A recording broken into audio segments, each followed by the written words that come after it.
Good afternoon, everyone. Today I'm here to share a little bit more about our study titled Taking Disagreements into Consideration, Documenting and Reporting Human Annotation Variability in Privacy Policy Analysis.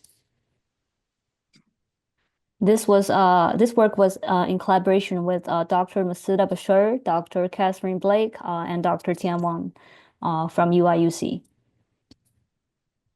So some of you may know that part of my research is about analyzing privacy policies.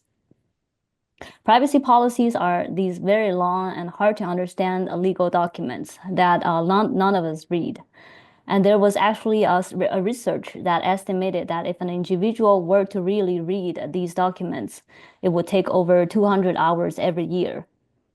Unfortunately, privacy policies remain the status quo of the mechanism in terms of how privacy can be protected in our lives. And they continue to be thought of as the main tool of informing individuals who can then learn about what companies are doing with their personal information and data by reading the privacy policies and then make informed choices.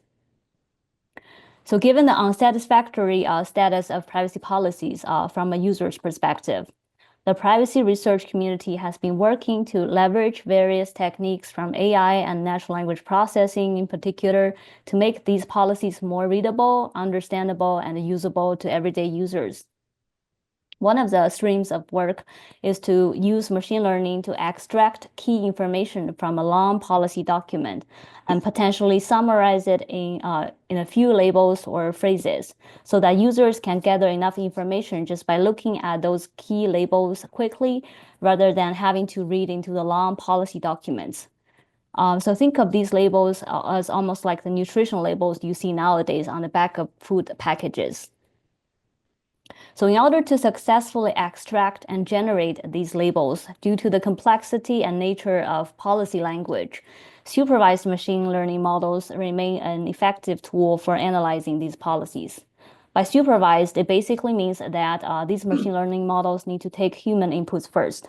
And these machine learning models, after taking human inputs about how to categorize privacy policies, they can then learn to apply these categorizations into to more unseen privacy policies.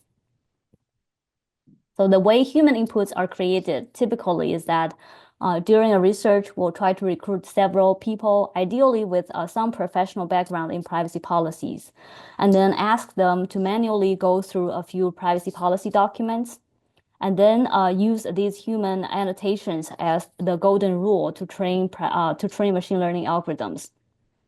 Here's where the problem can happen, because qualified human annotators are hard to find and tend to be very expensive. Typically, a research project can only recruit a handful of them for annotating at most a few hundreds of privacy policies. And like any work that involves human judgments, there will be disagreements. When these annotations with disagreements are being prepared to train machine learning algorithms, typically it is a majority rule that decides. And here I'm probably oversimplifying a lot, but the basic idea is that what the majority of the human annotators agreed on are used as a golden standard to train machine learning models. Here you could probably guess what issues can arise, because privacy policies are written oftentimes deliberately in a vague and ambiguous way to leave room for interpretation. And people do genuinely interpret in different ways because of their different backgrounds, educational levels, and socioeconomic status. So inherently, the majority vote will likely disregard and overlook many of the meaningful variant interpretations.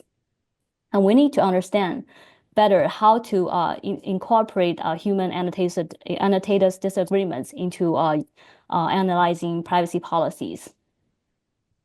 So this is what motivated our study. At the heart of our research is this observation that current machine learning practices focus on creating data sets with high agreement among human annotators. Disagreements are typically treated as either noise or are removed completely. However, privacy policies, due to their legal nature and cultural nuances, are naturally prone to varying interpretations. Our study challenges the status quo by demonstrating that these disagreements are not just noise, but essential reflections of real-world complexities.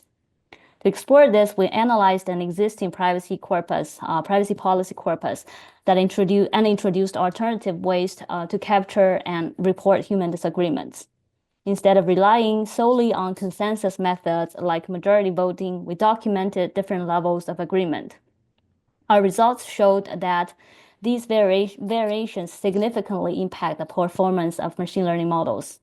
By acknowledging and reporting disagreements, we move closer to building systems that mirror the diversity of human judgments rather than forcing uniformity.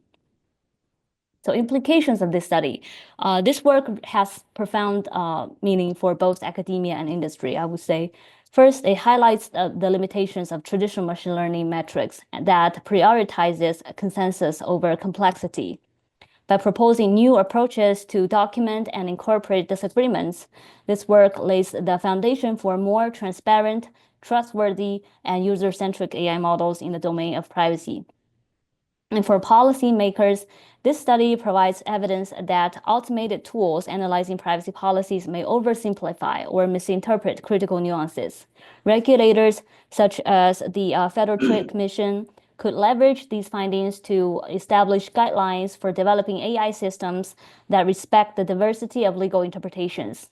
Similarly, industrial associations and technology companies that can adopt these methods to improve the usability and accuracy of privacy tools for their users. So finally, who should care about this kind of research outside of academia? I would say this research is particularly relevant for several non-academic academic audiences. The first one is legislators. They are the person who craft policies for AI governance and privacy. So understanding the implications of annotation variability is critical for ensuring fairness and accountability in automated systems.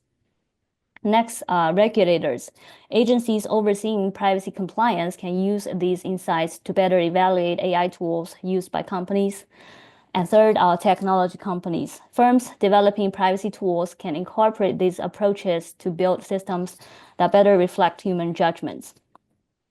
That concludes my talk. I deliberately stayed at the high level and focused on conceptual introductions rather than going into a lot of details. So for whoever is interested in learning more about the details, I'm happy to share the manuscript. Thank you.